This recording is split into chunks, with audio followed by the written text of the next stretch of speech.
หล่อนนั้นผิดคำสอนเชื่อรูปลักษณ์นั้นควรสังวรแม้อาจารย์สอนใช่ว่าเชื่อหมดเลย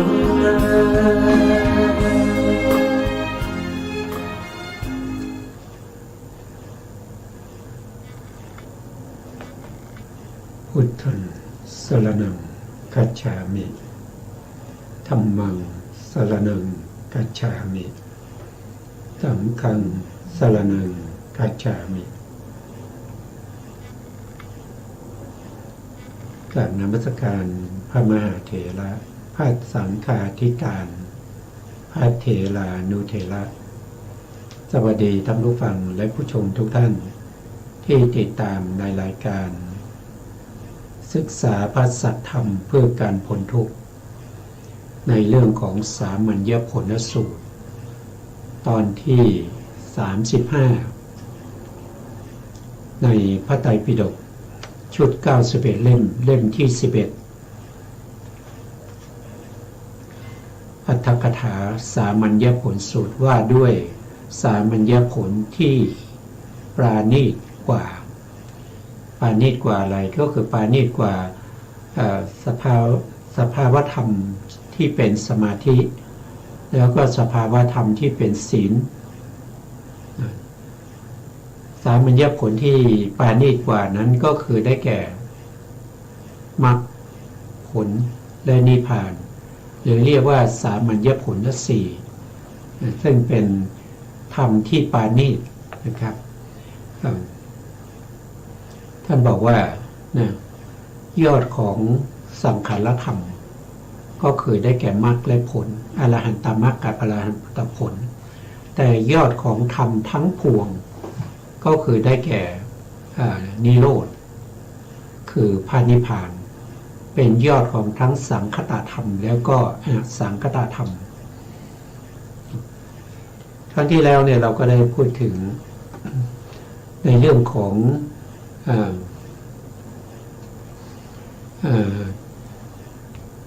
การแสวงหานะครับ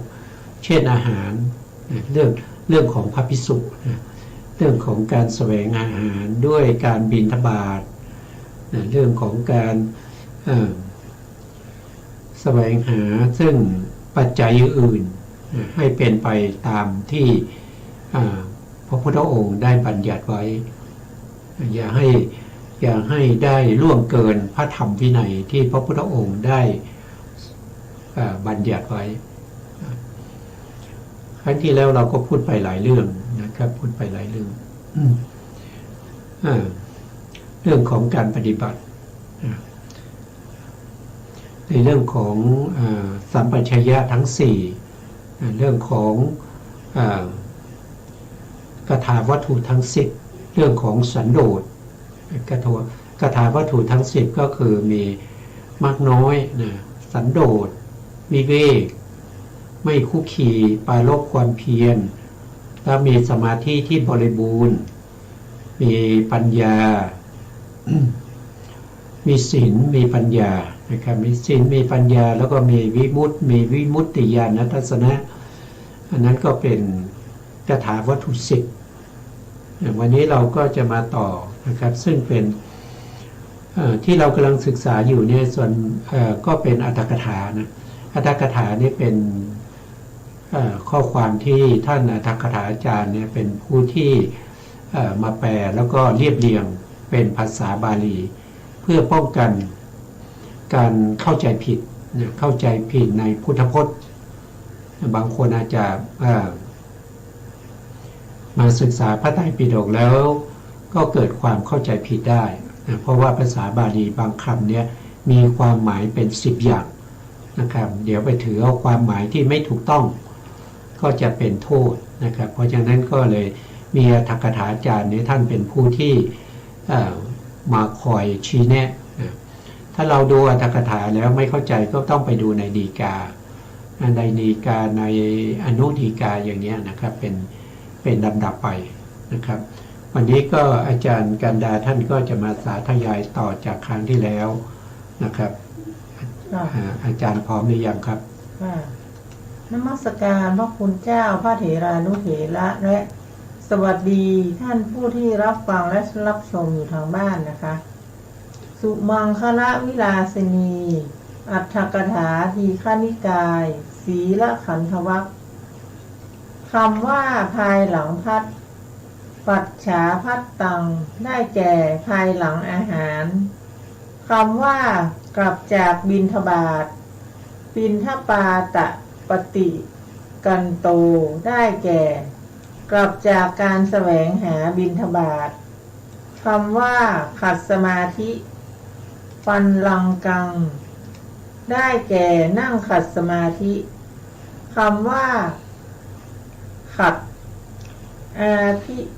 าภิชิตตวาได้แก่ประสานไว้คำว่าตั้งกายตรง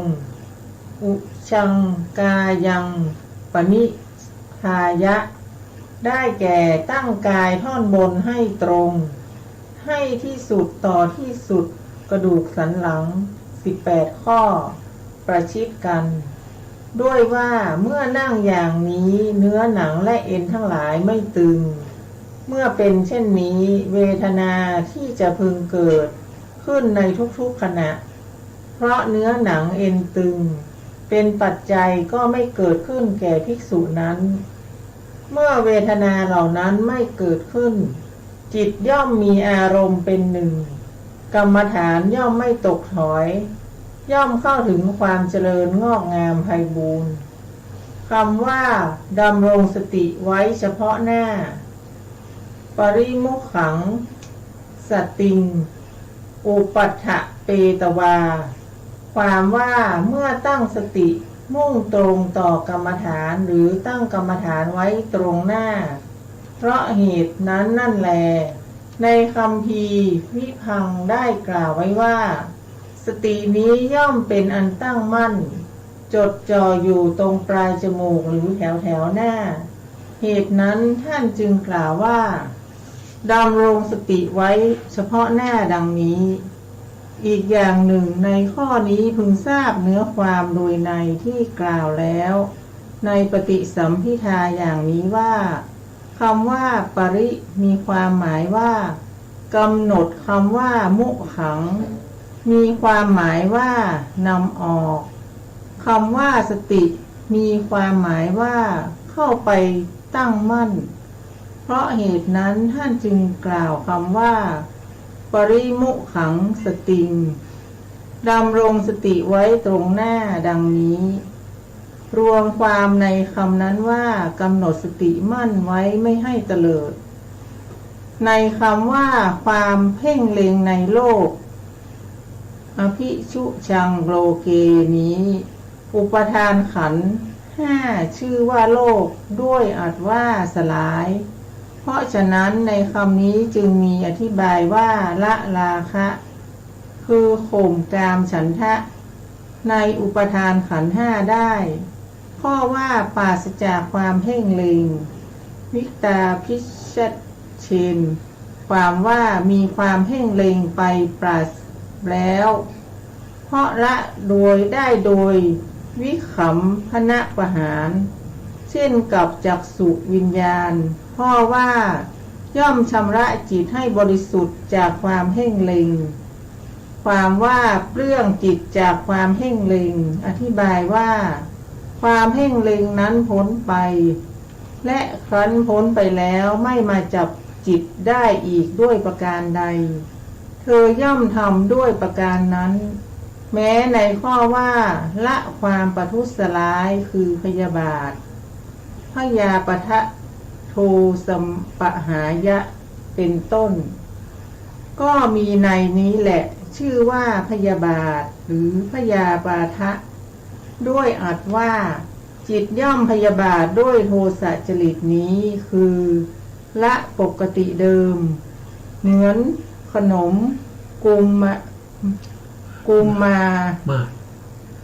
ขนมกุมมาดบูดเป็นต้นชื่อว่าปทุสร้ายปโทสะด้วยอัดว่าปทุสร้ายถึงพิการหรือทำผู้อื่นให้เดือดร้อนคือพินาศ ก็ทั้งสองคำนี้เป็นชื่อของความโกรธนั่นเอง ความที่จิตเป็นไข้ชื่อว่าถีนะ ความที่เจตสิกเป็นไข้ชื่อว่ามิทธะถีนะและมิทธะชื่อว่าถีนะมิทธะความง่วงเหงาหาวนอนคำว่าความกำหนดหมายอยู่ที่แสงสว่างอาโลกสัญญีความว่าประกอบด้วยสัญญาบริสุทธิ์ปราศจากนิวรณ์เพราะสามารถกำหนดรู้แสงสว่างที่เห็นทั้งกลางคืนกลางวันคำว่ามีสติสัมปชัญญะหรือสโตสัมปชาโนได้แก่ประกอบด้วยสติและด้วยญาณคำทั้งสองนี้ท่านกล่าวแล้วเพราะเป็นอุปการะแก่อาโลกสัญญาความฟุ้งซ่านความรำคาญชื่อว่าอุทธัจจะกุจจะความฟุ้งซ่านรำคาญใจคำว่าผู้ข้ามวิจิกิจฉาได้แก่ข้ามหรือก้าวล่วงวิจิกิจฉาตั้งอยู่ชื่อว่าไม่มีความคลางแคลงอากะถังกะถีด้วยอัดว่าไม่เป็นไปอย่างนี้ว่านี้อย่างไรนี้อย่างไรคำว่าในกุศลธรรมทั้งหลายกุศเลสุธรรมเมสุได้แก่ในธรรมทั้งหลายที่ไม่มีโทษอธิบายว่าไม่สงสัยคือไม่กังขาอย่างนี้ว่าธรรมเหล่านี้หนอแลเป็นกุศลธรรมเหล่านี้เป็นกุศลได้อย่างไรนี้เป็นความย่อในข้อนี้ก็คำใดที่ควรกล่าวในนิวรณ์เหล่านี้โดยจำแนกใจความของคำและลักษณะเป็นต้นคำนั้นทั้งหมดกล่าวไว้แล้วในวิสุทธิมรรคค่ะครับขอบคุณท่านอาจารย์อันนี้ก็คือท่านพูดถึงในเรื่องของผู้ที่ปฏิบัติแต่เท่าที่ฟังเนื้อหาที่อาจารย์ท่านสาธยายมาก็คือผู้ที่ปฏิบัติในเรื่องของอธิจิตนะหรือสมถะทำสมาธิให้เกิดขึ้นหลังจากที่ฉันบิณฑบาตแล้วทำกิจประจำวันเรียบร้อยแล้วภิกษุจะต้องทำสมาธิทำอธิจิตก็คือนั่งขัดสมาธิตั้งกายตรงดำรงสติไว้เฉพาะหน้าแล้วก็มีอารมณ์กรรมฐานของแต่ละองค์แต่ละท่านนะครับตามที่ท่านเห็นว่าสัปปายะกับตัวเองบางท่านก็จะกำหนดรู้ถึงลมหายใจเข้าหายใจออกเรียกว่าเป็นอานาปานสติบางท่านก็อาจจะกำหนดในเรื่องของกสิณนะครับมีธาตุกสิณปฐวีธาตุอาโปธาตุเตโชธาตุวายโยธาตุบางท่านก็กำหนดโดยการเพ่งในเรื่องของวรรณกสิณก็คือมีโอทาอตกสิณก็คือสีขาวบางท่านก็จะเพ่งอโลก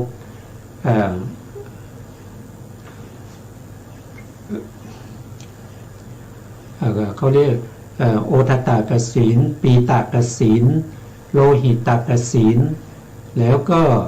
นีลกกสิณนะครับ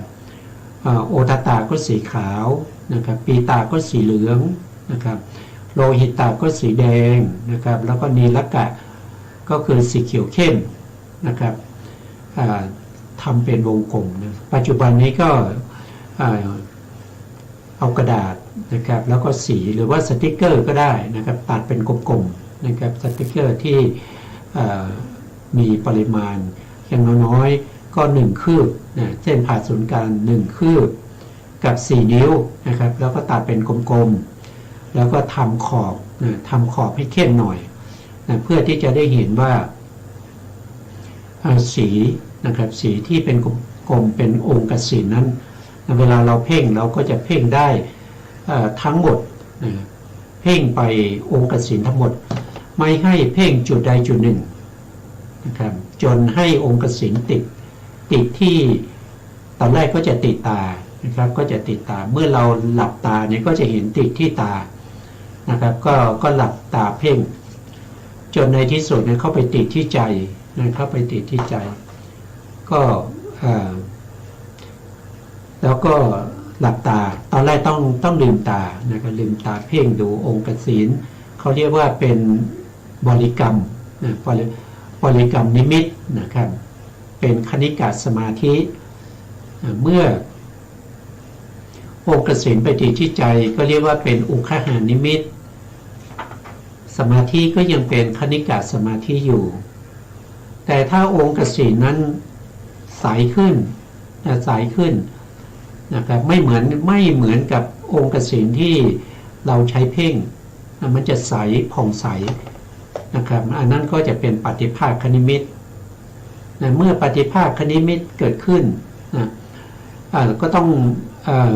สมาธิจะเปลี่ยนระดับจากคณิกะสมาธิมาเป็นอุปจารสมาธิก็ให้เพ่งไปเรื่อยๆจนในที่สุดเนี่ยสมาธิจะเลื่อนระดับไปเป็นอัปปนานะครับหรือว่าถือเป็นปฐมฌานนะครับเป็นปฐมฌานชั้นที่1นะครับนั่นก็แสดงว่าเราก็ได้ฌานนะครับในที่นี้เนี่ยท่านได้พูดถึงในเรื่องของการกำจัดพวกนิวรณ์ทั้งหลายด้วยนะครับนิวรณ์ทั้งหลายก็มีกามฉันทานิวรณ์กามฉันทานิวรณ์ก็คือความยินดีนะครับจิตใจนะครับกับพระภิกษุทั้งหลายที่ปฏิบัติในเรื่องของสมถกรรมฐานเพื่อทำให้จิตนี้สงบร่มเย็นนะครับก็จะมีนิวรณ์เข้ามาแทรกนะครับกามฉันทานิวรณ์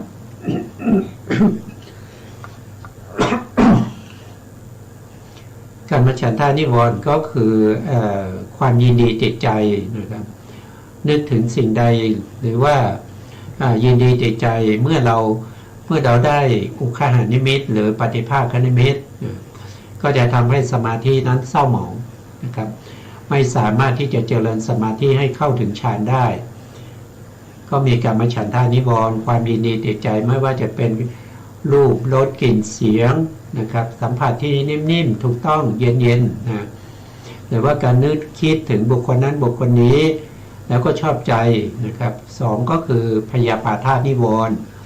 พยาปาทานิวรณ์ก็คือนิวรณ์ที่มาคอยกั้นนะครับเมื่อเรากระทบอารมณ์ใด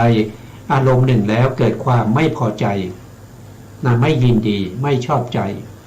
อันนั้นเป็นพยาปาทานิวรณ์นะแล้วก็มีถีนมิทานิวรณ์ถีนมิทานิวรณ์นี่ก็มีอยู่2อย่างนะครับถีนะอันหนึ่งนะถีนะอันหนึ่งแล้วก็มิทาอันหนึ่งถีนะก็คือทำให้จิตหดหู่ท้อถอยแล้วก็มิทาก็คือทำให้เจตสิกนะเกิดความหดหู่ท้อถอยทั้งสองสภาวะธรรมทั้งสองนี้เขาจะเกิดร่วมกันนะครับเรียกว่าสัมปยุตตธรรมเมื่อเกิดขึ้นแล้วถ้าผู้ที่ปฏิบัติไม่รู้นะครับก็จะทำให้เกิด โทษทีนะครับ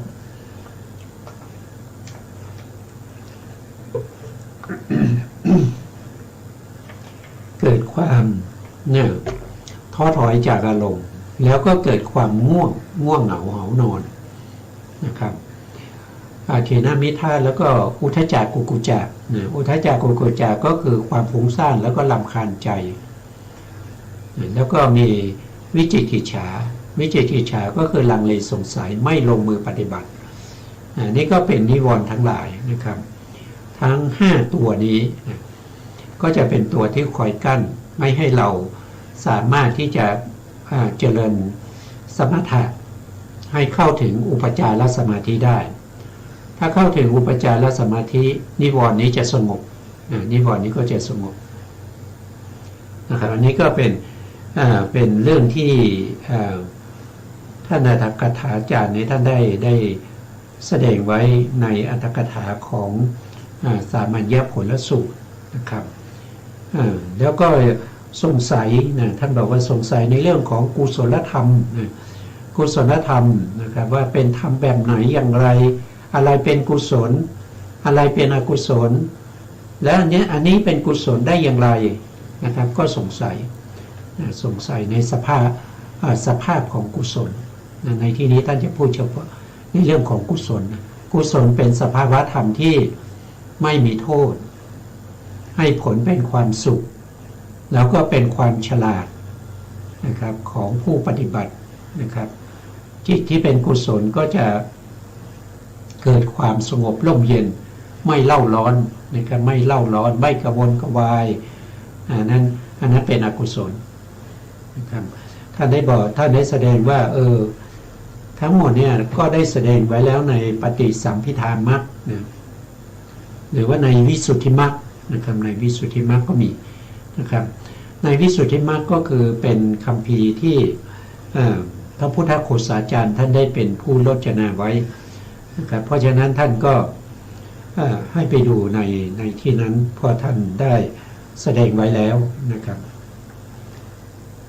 ต่อไปครับอาจารย์ครับก็ในอุปมาที่ตรัสไว้ว่ามหาบพิตรเปรียบเหมือนมีวินิจฉัยดังต่อไปนี้คำว่ากู้หนี้อินังอาทายะได้แก่ถือเอาทรัพย์เพื่อความเจริญคำว่าพึงใช้หนี้พึงใช้ให้หมดสิ้นพยันตีกะเรยะความว่าพึงทำหนี้นั้นให้หมดไปคือพึงทำมิให้หนี้เหล่านั้นเหลืออยู่เพียงกากนิกหนึ่งอธิบายว่าพึงใช้ให้หมดเลยคำว่าความไม่มีหนี้นั้นเป็นเหตุตะโตนิทานังได้แก่มีความไม่มีหนี้เป็นมูลเหตุจริงอยู่เมื่อเขารำพึงอยู่ว่าเราไม่มีหนี้ย่อมได้ความปราโมทย์ที่รุนแรงย่อมได้ความดีใจเพราะเหตุนั้นท่านจึงกล่าวว่าพึงได้ความปราโมทย์ถึงความโสมนัสละเพทะปราโมทชังอธิคัตเฉยะโสมนัสสังดังนี้ชื่อว่าอาพาธหรืออาพาโทด้วยความหมายว่าตัดอิริยาบถสี่เหมือนตัดด้วยเลื่อยเบียดเบียนอยู่เพราะให้เกิดเวทนาที่เป็นข้าศึกชื่อว่าผู้มีอาพาธหรืออาพาธิโกด้วยความหมายว่ามีอาพาธชื่อว่าถึงความลำบากหรือทุกขิตะเพราะความลำบากซึ่งเกิดแต่อาพาธนั้นคำว่าเจ็บหนักอธิมัตตคิลาโนได้แก่ไข้หนักคำว่าบริโภคอาหารไม่ได้นัจฉาเทยะได้แก่ไม่พึงชอบใจเพราะมีพยาธิหนักยิ่งมีพยาธิหนักยิ่งครอบงำอยู่คำว่ามีกำลังพระมัตตาได้แก่มีกำลังนั่นเองอธิบายว่าเขามีกำลังกายคำว่ามีความไม่มีโรคนั้นเป็นเหตุหรือตะโตนิทานังได้แก่ความไม่มีโรคเป็นต้นเหตุก็เมื่อเขารำพึงอยู่ว่าเราไม่มีโรคทั้งความปราโมทย์และโสมนัสนั้นย่อมมีทั้งคู่เพราะเหตุนั้นท่านจึงกล่าวว่าพึงได้ความปราโมทย์ถึงความโสมนัสดังนี้ในข้อว่าไม่ต้องเสียทรัพย์อะไรเลยนาจัสสะกินจิโภคานังวโยความว่าไม่มีความเสื่อมโภคะแม้เพียงกากนิกหนึ่งคำว่ามีความพ้นจากเรือนจำนั้นเป็นเหตุตะโตนิทานังได้แก่มีการไม่พ้นจากเครื่องผูกมัดเป็นต้นเหตุคำที่เหลือพึงประกอบในบททั้งหมดตามในที่กล่าวแล้วนั่นแหละคำว่าพึ่งตัวเองไม่ได้อนัต ตาที่โนได้แก่ไม่เป็นที่พึ่งในตนจะทำอะไรตามความพอใจของตนไม่ได้คำว่าพึ่งผู้อื่นหรือปราทิโนได้แก่ต้องพึ่งคนอื่นเป็นไปตามความพอใจของคนอื่นเท่านั้นคำว่าไปไหนตามความพอใจไม่ได้นะกายเยนะกามังคโมความว่าเขาใคร่จะไปหรือเกิดความประสงค์จะไปโดยที่สาภาคใดก็ไปโดยที่สาภาคนั้นไม่ได้คำว่าจากความเป็นธาตุทาสัพพยาได้แก่จากความเป็นธาตุคำว่าเป็นไทยผู้ชิสโสได้แก่เป็นตัวของตัวเองคำว่ามีความเป็นไทยแก่ตัวนั้นเป็นเหตุตะโตนิทานังได้แก่มีความเป็นไทยเป็นต้นเหตุคำว่าทางไกลกันดารได้แก่ทางไกลกันดารอธิบายว่าทางไกลไม่มีน้ำคำว่ามีภูมิสถานอันเกษมนั้นเป็นเหตุตะโตนิทานังได้แก่มีพื้นที่ที่ปลอดภัยเป็นต้นเหตุครับ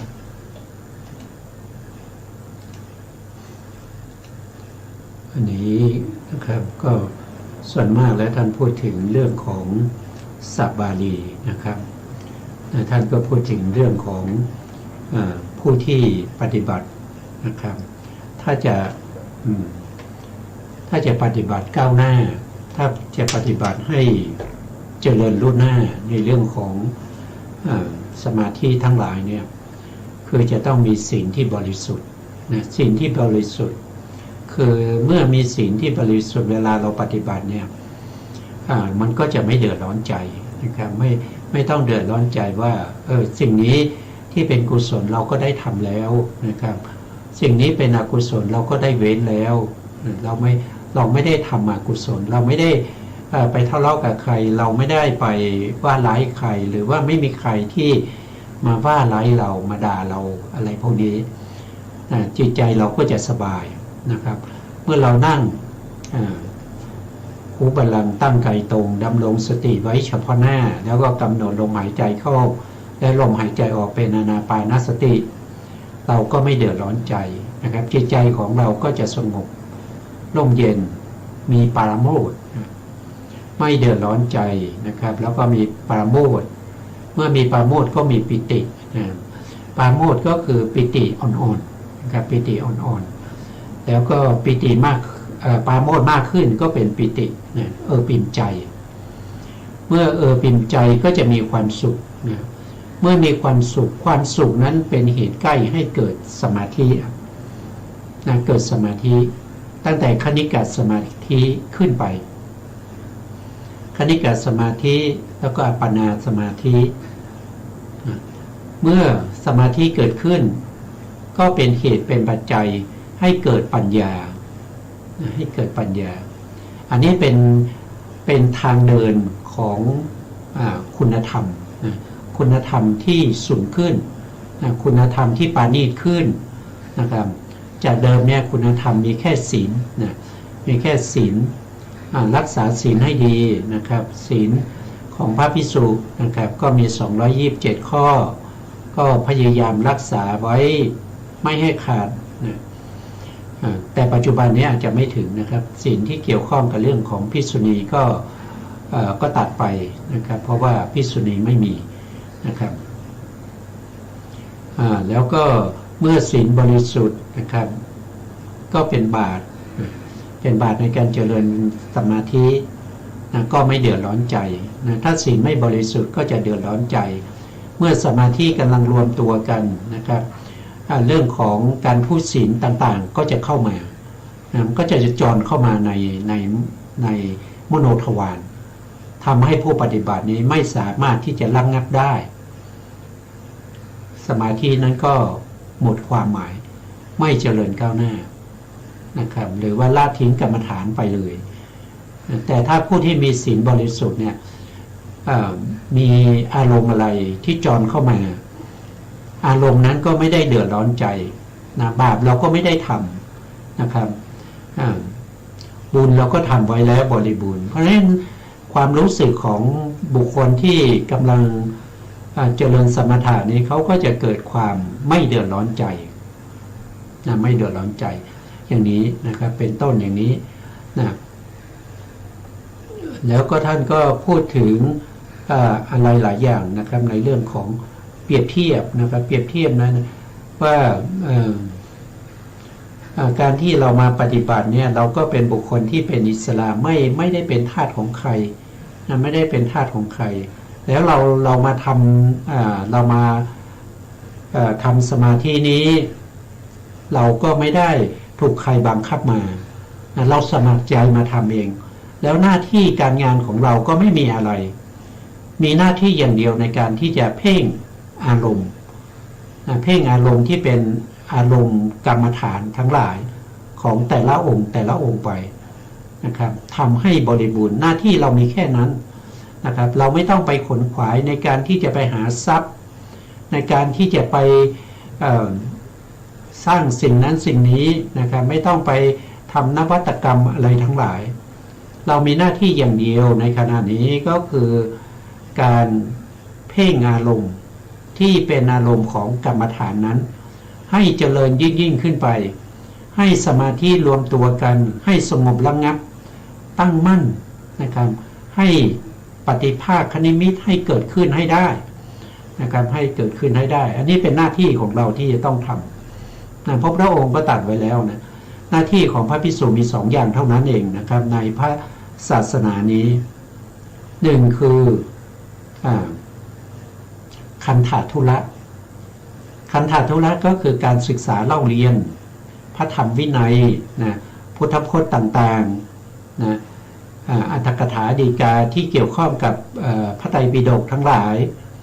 อันนี้คือข้อที่1เรียกว่าคันธทุระอีกอันหนึ่งนะที่พระพุทธองค์ตรัสไว้ก็คือพวกเธอจง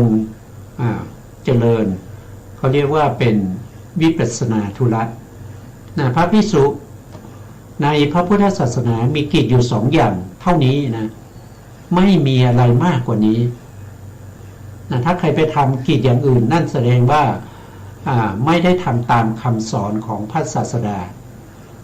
นะครับคันธทุระแล้วก็วิปัสสนาธุระเท่านั้นเองนะแต่ถ้าจะทำวิปัสสนาธุระก็ต้องมีการศึกษาเราเรียนให้รู้ให้เข้าใจในข้อประพฤติปฏิบัติในเรื่องของการจะทำสมาธิทำยังไงการจะทำวิปัสสนาทำยังไงอะไรคือผลอะไรคือข้อประพฤติปฏิบัตินะต้องทำอย่างนี้ถ้าไม่ทำอย่างนี้ก็ถือว่าไม่ใช่ผู้ที่บวชในพระพุทธศาสนานะไม่ใช่เป็นสาวกของพระพุทธเจ้านะครับคำว่าสาวกของพระพุทธเจ้าเนี่ยจะใช้ก็น่า พูดยากอยู่นะครับพระพุทธองค์ไม่ได้นับเอาพระภิกษุที่บวชมาทุกรูปเนี่ยเป็นสาวกของพระพุทธองค์นะสาวกของพระพุทธองค์เนี่ยท่านบอกว่า4 คู่ 8 บุรุษนะครับ4 คู่ 8 บุรุษนั่นก็คือได้แก่คู่ที่1ก็คือโสดามรรคโสดาปฏิมรรคโสดาปฏิผลเป็นคู่ที่1คู่ที่2ก็คือได้แก่สกทาคามีมรรคคู่กับสกทาคามีผลคู่ที่3ก็คือได้แก่อนาคามีมรรคคู่กับอนาคามีผลคู่ที่4ได้แก่อรหันตมรรคคู่กับอรหันตผล4 คู่ก็มี8 บุรุษอันนี้คือสาวกของพระสัมมาสัมพุทธเจ้านอกนั้นเป็นสมมติสงฆ์นะเป็นพระสงฆ์ที่โดยสมมตินะครับบางคนอาจจะไม่เข้าใจตรงนี้นะครับก็ถือโอกาสพูดไปนะครับแล้วก็ ผู้ที่มาปฏิบัติในพระพุทธศาสนานี้ก็ไม่ได้เป็นอะไรไม่ได้อยู่ในพื้นที่กันดารนะครับปัจจุบันนี้ที่ไหนที่อยู่ยากพระภิกษุเขาก็ไม่อยู่นะครับเพราะว่าบิณฑบาตยากนะครับไกล นะครับทำให้กรรมฐานเสื่อมหายอย่างเนี้ยนะครับก็อยู่ในที่พอจะไปบิณฑบาตนะครับแล้วก็เลี้ยงตัวเองได้สมาธิก็เจริญก้าวหน้านะวิปัสสนาก็ก้าวหน้านะครับแล้วก็เป็นที่ไม่มีภัยนะครับอันนี้ก็เป็นเรื่องของผู้ที่บวชเข้ามาในพุทธศาสนาแล้วก็หวังความเจริญเพื่อจะให้ได้มาซึ่งมรรคผลนิพพานคือได้เห็นสามัญญผลที่พระเจ้าชาติศัตรูท่านได้ทูลถามพระพุทธองค์นะครับต่อไปครับอาจารย์ครับในข้อนิวรณ์5ประการเหล่านี้ที่ยังละไม่ได้คืออิเมปัญจนีวรณีอัปปะหิเนนี้พระผู้มีพระภาคเจ้าทรงแสดงนิวรณ์คือกามฉันทะที่ยังละไม่ได้ว่าเหมือนนี่แสดงนิวรณ์ที่เหลือทำให้เป็นเหมือนโรคเป็นต้นในข้อนั้นมีอุปมาดังต่อไปนี้ก็ผู้ใดผู้หนี้คนอื่นแล้วย่อมพินาศผู้นั้นแม้ถูกเจ้าหนี้ทวงว่าจงใช้หนี้แม้ถูกด่าหยาบคายแม้ถูกจองจำแม้ถูกฆ่าก็ไม่อาจจะโต้ตอบอะไรได้ย่อมอดกลั้นทุกอย่างด้วยว่าหนี้ของเขานั้นเป็นเหตุให้อดกลั้นผู้ที่ติดวัตถุด้วยกามฉันทะก็ฉันนั้นย่อมยึดวัตถุนั้นด้วยเครื่องยึดคือตัณหาแม้ถูกด่าหยาบคายแม้ถูกจองจำแม้ถูกฆ่าย่อมอดกลั้นทุกอย่างเพราะความยึดติดนั้นด้วยว่ากามฉันทะ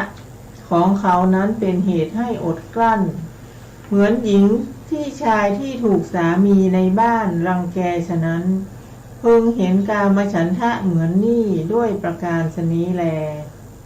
เหมือนอย่างว่าคนกระสับกระส่ายเพราะโรคดีแม้เมื่อเขาให้น้ำผึ้งและน้ำตาลกรวดเป็นต้นก็ไม่ได้รสของหวานเท่าเหล่านั้นย่อมบ่นว่าขมเท่านั้นเพราะตนกระสับกระส่ายด้วยโรคดีฉันใดผู้มีจิตพยาบาทก็ฉันนั้นเหมือนกันแม้อาจารย์และอุปชาผู้หวังดีว่ากล่าวเพียงเล็กน้อยก็ไม่รับโอวาทกล่าวว่าท่านทั้งหลายวุ่นวายหรือเกินเป็นต้นลาสิกขาไปเขาไม่ได้รสของพระศาสนาประเภทสุขในฌานเป็นต้น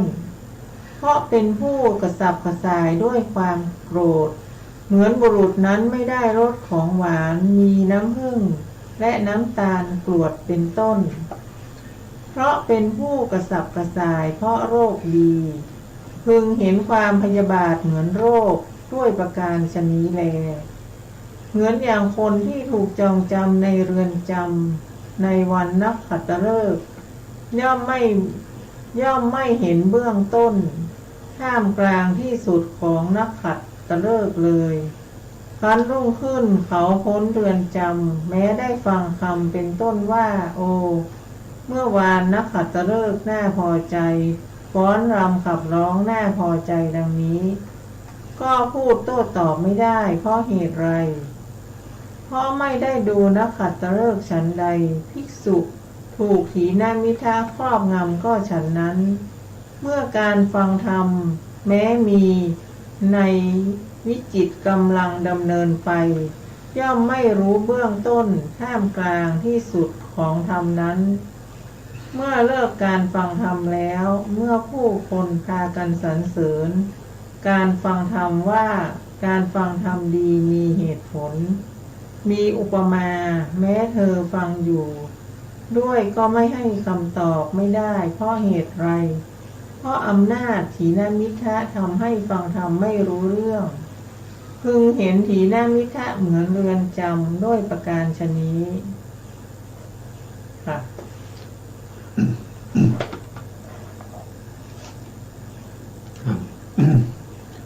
พระองค์ก็ได้เปรียบเทียบนะครับเรื่องของนิวรณ์ทั้งหลายนะครับ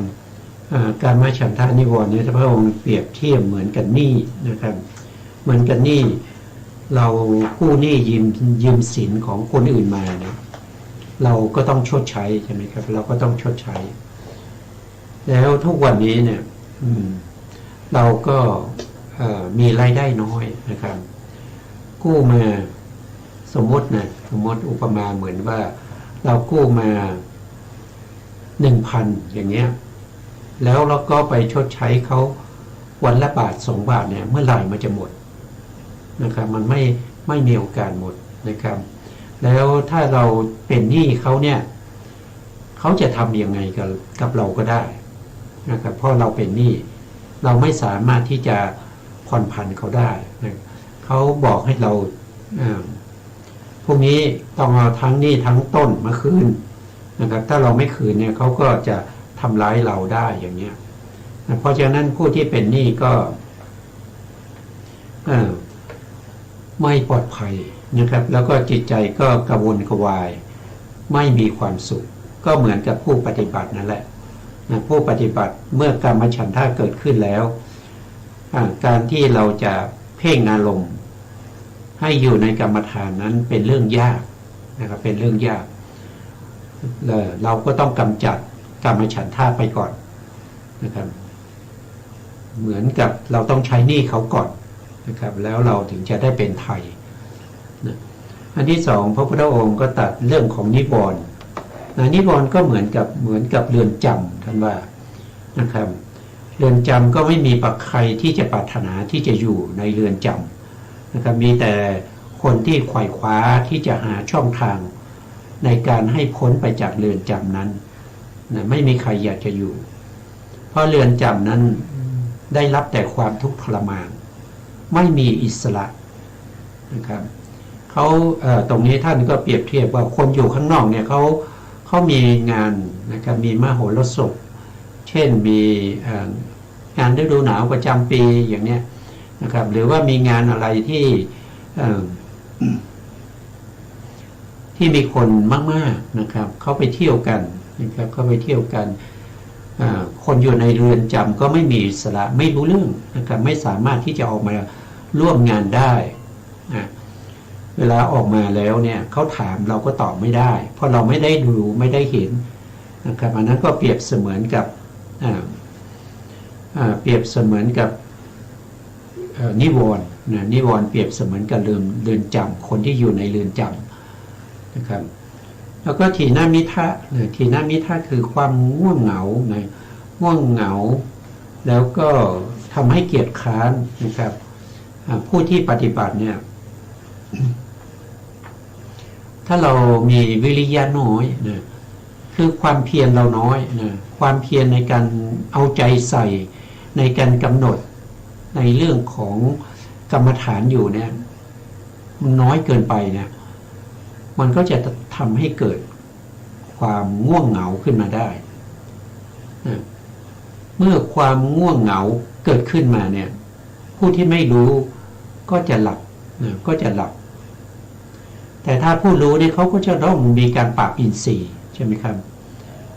เนื่องจากว่าเรามีวิริยะที่มันหย่อนเกินไปนะครับมันจึงง่วงเพราะสมาธิมันมีกำลังด้วยการปราบอินทรีย์ก็จะต้องมีการเดินจงกรมนะครับเพราะว่าการเดินจงกรมเนี่ยวิริยะจะมีกำลังนะครับวิริยะจะมีกำลังมากกว่าสมาธิอุปมาเหมือนว่า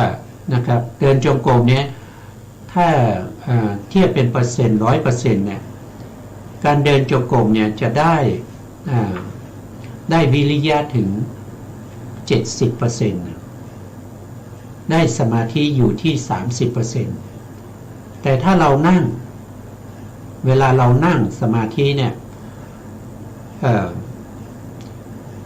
ก็จะได้สมาธิถึง 70%แต่ได้วิริยะอยู่ที่ 30%เพราะฉะนั้นก็ต้องมีการปรับก็มีการปรับพยายามปรับในขณะที่เรานั่งนะครับเราพยายามตั้งสติให้ดีกำหนดให้มั่นแต่มันก็ยังไม่สามารถที่จะละถีนามิทะได้เพราะฉะนั้นก็ต้องออกจากที่นั่งไปเดินจงกรมเอาสตินะครับไว้ที่ เท้าของเรานะครับให้รู้ในการที่เราย่างเท้าไป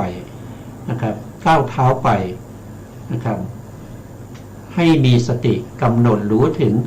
การเคลื่อนไหวของเท้านั้นนะเดินไปแล้วก็เดินกลับจนในที่สุดก็จะหายง่วงเมื่อหายง่วงก็กลับมานั่งต่อก็ปรับอิริยาบถไปเรื่อยๆนะครับปรับอิริยาบถเพื่อให้อินทรีย์เสมอกันอินทรีย์ไม่เสมอกันเราไม่มีโอกาสที่จะเข้าถึงอุปจารสมาธิการที่จะเข้าถึงอุปจารสมาธิมีปฏิภาคคณิมิตเป็นอารมณ์จะต้องมีอินทรีย์ทั้ง5นี้ให้เสมอกันนะครับก็จะมีศรัทธานะครับศรัทธาสัทธินทรีย์แล้วก็วิริยะก็คือวิริยินทรีย์และสติก็เรียกว่าสัตตินทรีย์แล้วก็สมาธิก็เรียกว่าสมาธินทรีย์แล้วก็ปัญญาก็เรียกว่าปัญญินทรีย์ศรัทธากับปัญญาต้องเสมอกันนะครับแล้วก็วิริยะกับสมาธิต้องเสมอกันส่วนสติจะเป็นผู้นำนะครับจะเป็นผู้นำเพราะฉะนั้นสติจะต้องไม่ต่ำกว่าศรัทธาปัญญาไม่ต่ำกว่าวิริยะสมาธิสติยิ่งมากยิ่งดีนะครับไม่มีคำว่าเกินสติการที่มีสติเนี่ยตัวสติเนี่ยจะช่วยในการปรับอินทรีย์ทั้ง4ด้วยนะแต่ถ้าเราสติอ่อนนะครับการปรับอินทรีย์ก็จะเป็นไปด้วยความยากลำบากนะครับก็จะตกเป็นทาสของนิวรณ์ทั้งหลายนะครับอันนี้ก็เป็นเรื่องของการปรับอินทรีย์นะครับอาจารย์ครับอาจารย์ต่อไหมครับเหมือนอย่างทาสแม้เล่นนักสัตว์อยู่นายกล่าวว่ามีงานที่ต้องทำรีบด่วนชื่อนี้เจ้าจงรีบไปที่นั้นถ้าไม่ไปเราจะตัดมือและเท้าหรือหูและจมูกของเจ้าเขารีบไปทันทีย่อมไม่ได้ชมเบื้องต้นท่ามกลางและที่สุดของงานนักสัตว์เพราะเหตุไรเพราะมีคนอื่นเป็นที่พึ่งฉันใดภิกษุผู้ไม่รู้ทั่วถึงพระวินัยก็ฉันนั้นแม้เข้าป่าเพื่อต้องการวิเวกเมื่อเพียงเกิดความสำคัญในกัปปิยมังสะอย่างใดอย่างหนึ่งว่าเป็นอกัปปิยมังสะก็ต้องละวิเวกไปสำนักพระวินัยทรเพื่อชำระศีลย่อมไม่ได้เสวยสุขอันเกิดแต่วิเวกเพราะเหตุไรเพราะถูกอุทธัจจะกุจจะครอบงำพึงเห็นอุทธัจจะ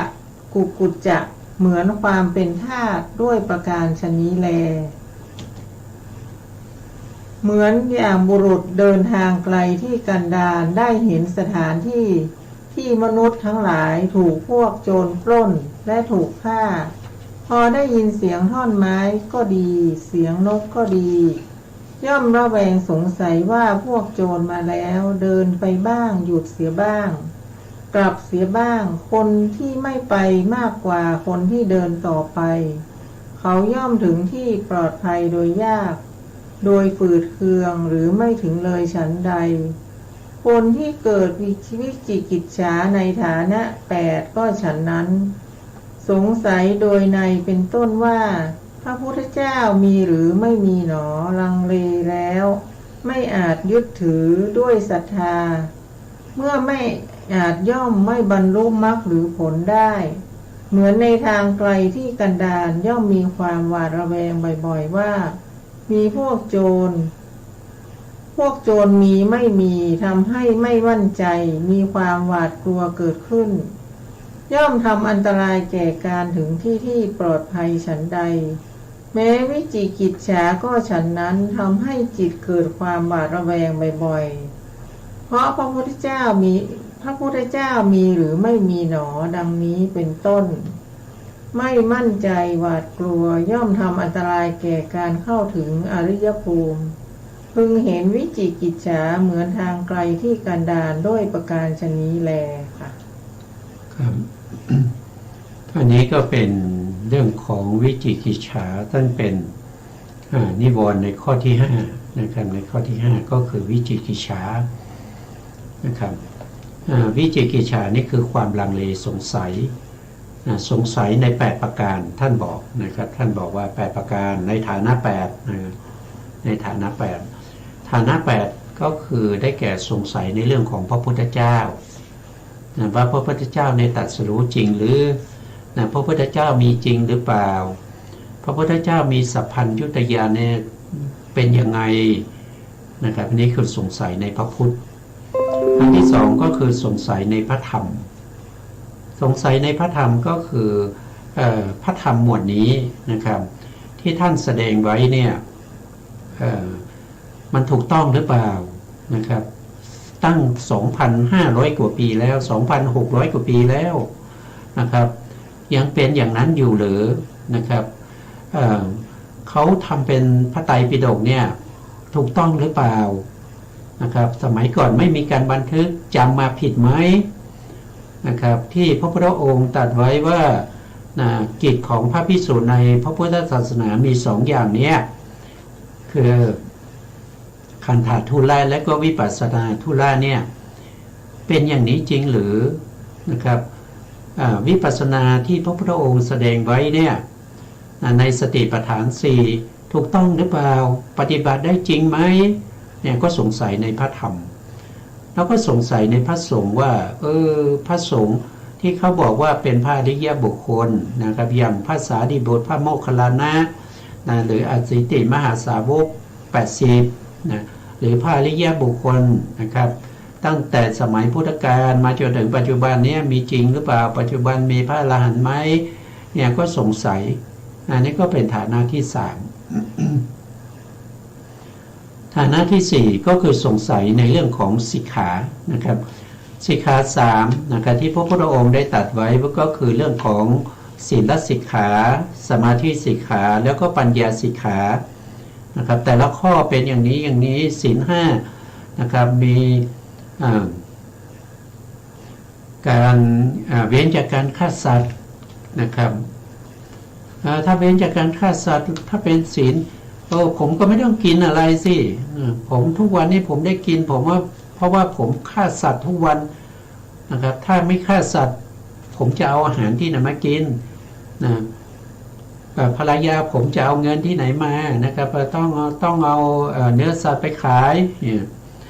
ก็สงสัยนะครับสงสัยเรื่องของศีลว่าศีลเนี่ยเรารักษาดีแล้วบริสุทธิ์แล้วจะเป็นบาตให้มีสมาธิหรือนะครับสมาธิที่เป็นฌานนี่มีจริงหรือเปล่านะครับจิตที่สงบเข้าถึงพวกที่เป็นอภิญญานะครับสามารถมีฤทธิ์ได้หรือเนี่ยมันก็สงสัยไปหมดทุกอย่างชวนให้สงสัยนะครับแล้วก็สงสัยเรื่องของขันธ์นะครับขันธ์อายตนะธาตุทั้งหลายนะครับที่เราเคยมีมาแล้วเราจะมีต่อไปในอนาคตหรือว่าปัจจุบันนี้รูปเป็นเราหรือเราเป็นรูปหรือเรามีรูปหรือเราอยู่ในรูปหรือรูปอยู่ในเราหรือเนี่ยก็สงสัยนะครับสงสัยไปทุกอย่างนะครับ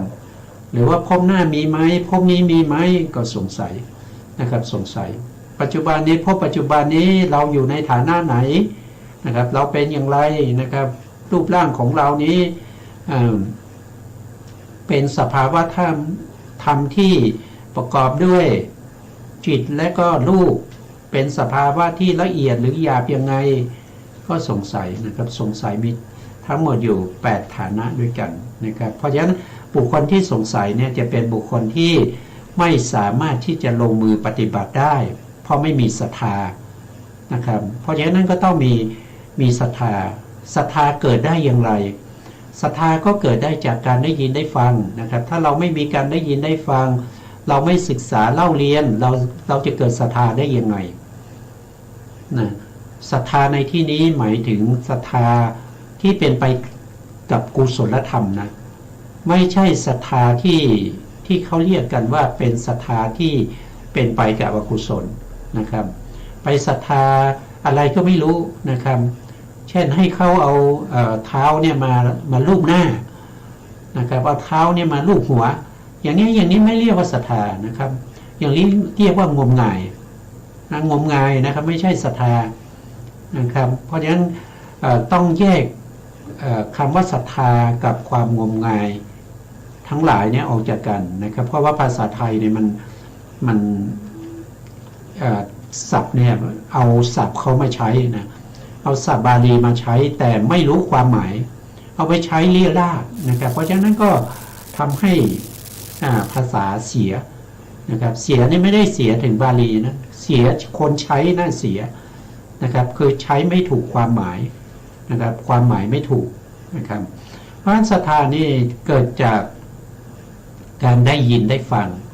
เกิดจากการศึกษาเล่าเรียนฟังบ่อยๆนะครับแล้วเราจะรู้แล้วก็เราจะเข้าใจเราก็จะมีศรัทธาถ้าเราไม่ได้ยินฟังศรัทธาเราไม่เกิดเมื่อศรัทธาไม่เกิดปัญญาก็ไม่เกิดปัญญาก็ไม่มาปัญญาก็เกิดจากการได้ยินได้ฟังเหมือนกันนะครับไม่มีใครที่จะมีปัญญามาโดยไม่ได้ยินได้ฟังนะครับมีแต่พระสัมมาสัมพุทธเจ้ากับพระปัจเจกเท่านั้นที่จะมีปัญญาโดยการไม่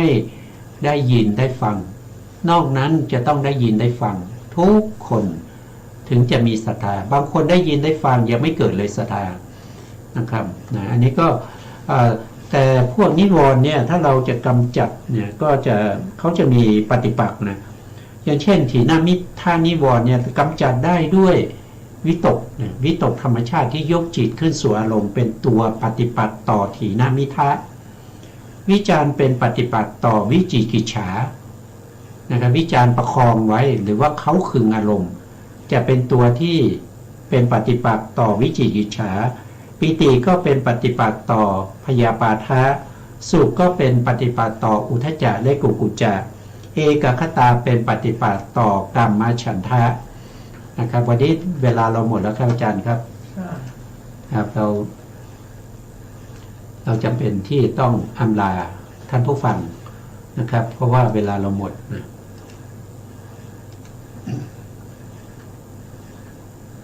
สุดท้ายนี้ขอแก่พระคุณพระครูสมุทรวิสุวัฒน์วรกิจโจผู้อำนวยการสถานีวิทยุเพื่อการศึกษาพระพุทธศาสนาและวัฒนธรรม FM 104.5 เมกะเฮิรตซ์วัดฝายหินจังหวัดเชียงใหม่และขอกราบขอบพระคุณพระครูปริยัติยานุศาสตร์ขอบคุณท่านผู้การธนเดชะแล้วก็ขอบคุณท่านผู้ฟังทุกท่านที่ติดตามในรายการศึกษาพระสัทธรรมเพื่อการพ้นทุกข์พบกันใหม่ในโอกาสต่อไปครับวันนี้ลาไปก่อนครับสวัสดีครับสวัสดีค่ะ